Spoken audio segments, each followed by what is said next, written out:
नमस्कार सम्पूर्णमा। आज तपाईहरुलाई फिशरम्यान बास्टनको बारेमा भ्रमण गराउँदैछु। तपाईहरुले पिछाडी देखिराख्नु भएको संरचना यो फिशरम्यान बास्टन हो।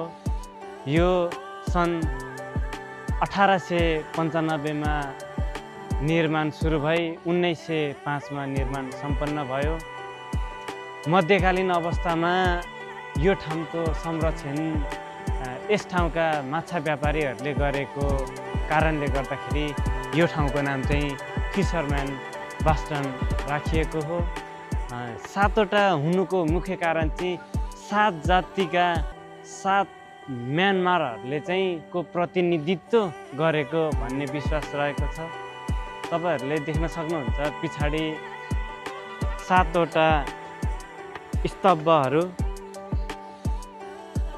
फिशरम्यान बास्टनका सहरबाट चाहिँ डेन्युब नदी र प्रसिद्ध हंगेरी संसदहरू भवनको अविस्मरणीय दृश्य देख्न सकिन्छ। विशेष गरी बिहानको शान्त वातावरण वा साँझको सूर्यास्तको समयमा यहाँको दृश्य झन् मनमोहक हुन्छ।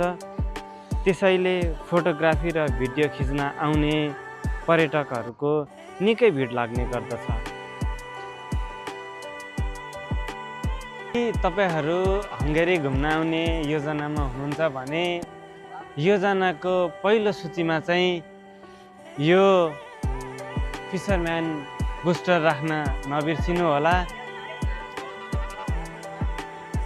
तपाईहरुले यहाँबाट पिछाडीको भ्यू पनि म देखाउन गइरहेको छु।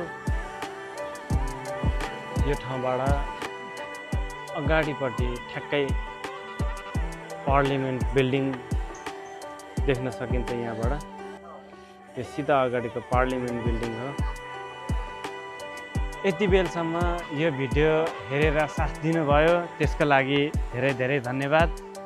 फेरि हामी अर्को नयाँ ठाउँमा नयाँ भिडियोको साथ भेट्नेछौँ।